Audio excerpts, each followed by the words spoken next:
আগামীকাল 17ই রমাদান, মাগরিব হয়ে গেলেই 17 রমাদান পদার্পণ করবে।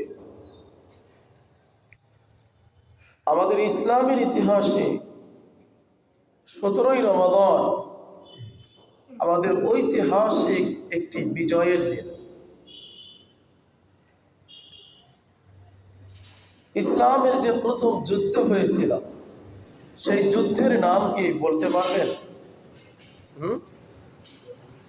মাশাআল্লাহ, আমার সামনে দুইজন যুবক ভাই সুন্দরভাবে বলতে পারবেন। ইসলামের প্রথম যুদ্ধ ছিল আমাদের ঐতিহাসিক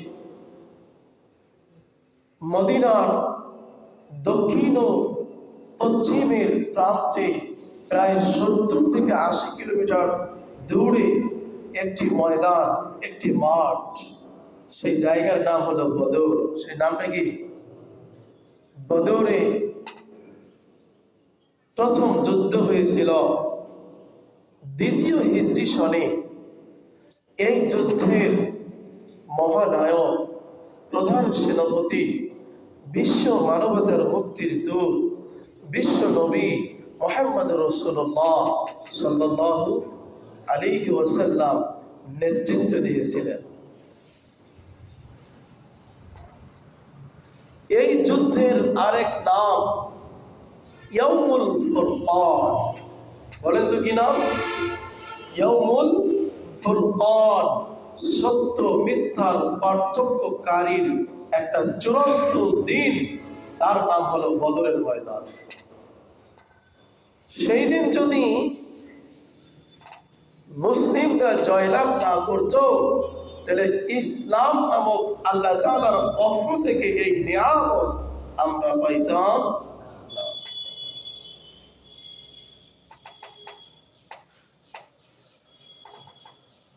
সাহাবায়ে কেরাম সিয়াম ছিলেন। আল্লাহ রাসূলের কাছে ওহী হলো সিয়াম রেখে এরকম মরুভূমির প্রান্তে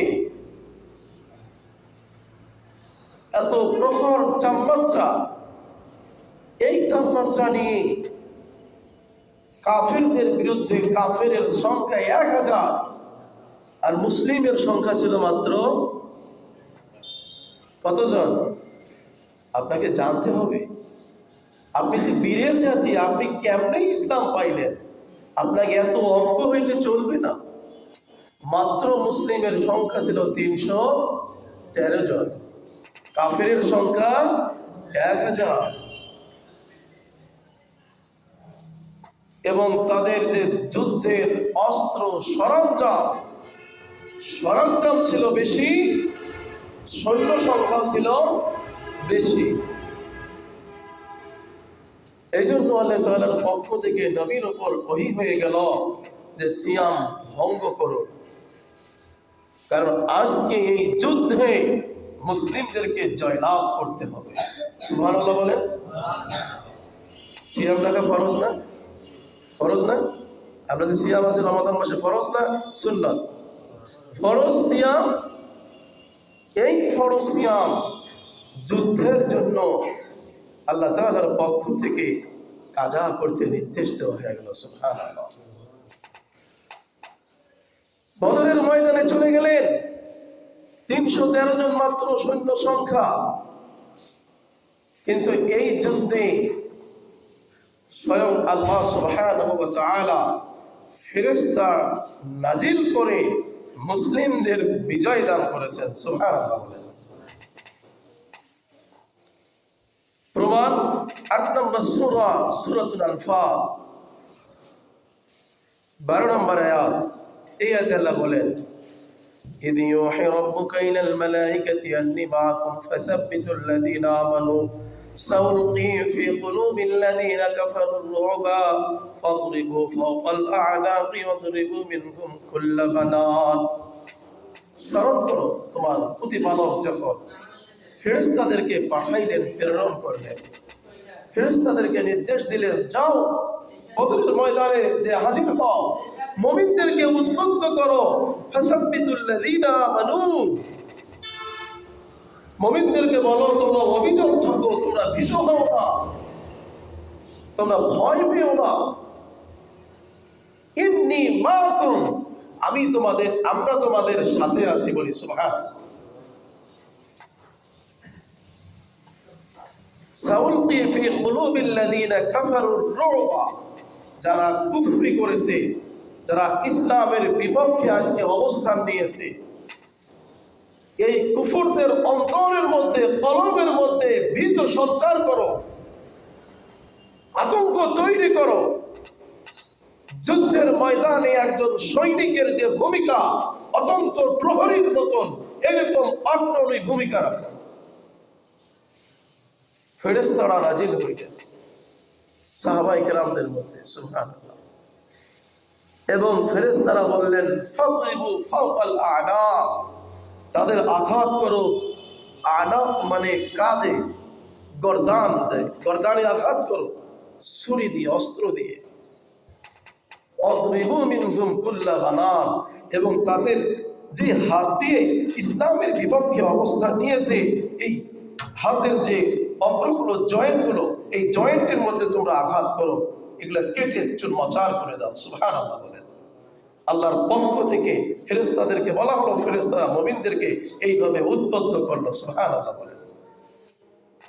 দিনটা ছিল রমাদান মাসের 17 তারিখ, 17ই রমাদান, বদরের ময়দান। এই জন্য আল্লাহ রাব্বুল আলামিন এই আনফালের 17 নম্বর আয়াতে আল্লাহ বলেন ফালাম তাকতুলুহুম ওয়ালাকিন্নাল্লাহা ক্বাতালাহুম, হে নবী তুমি তাদেরকে হত্যা করো নাই, তুমি তাদেরকে আঘাত করো নাই, তুমি তাদেরকে মারো নাই, বরং আমি আল্লাহ স্বয়ং ফেরেশতা পাঠিয়ে দিয়ে তাদেরকে হত্যা করেছি। সুবহানাল্লাহ বলেন। ফালাম তাকতুলুহুম, তুমি হত্যা করো নাই, কাতাল মানে হত্যা করা, ওয়ালাকিন্নাল্লাহা ক্বাতালাহুম, বরং আমি আল্লাহই তাদেরকে হত্যা করেছি। সুবহানাল্লাহ বলেন। বিজয় দিয়েছেন কি? আল্লাহ। সাহায্য করেছেন তিনি।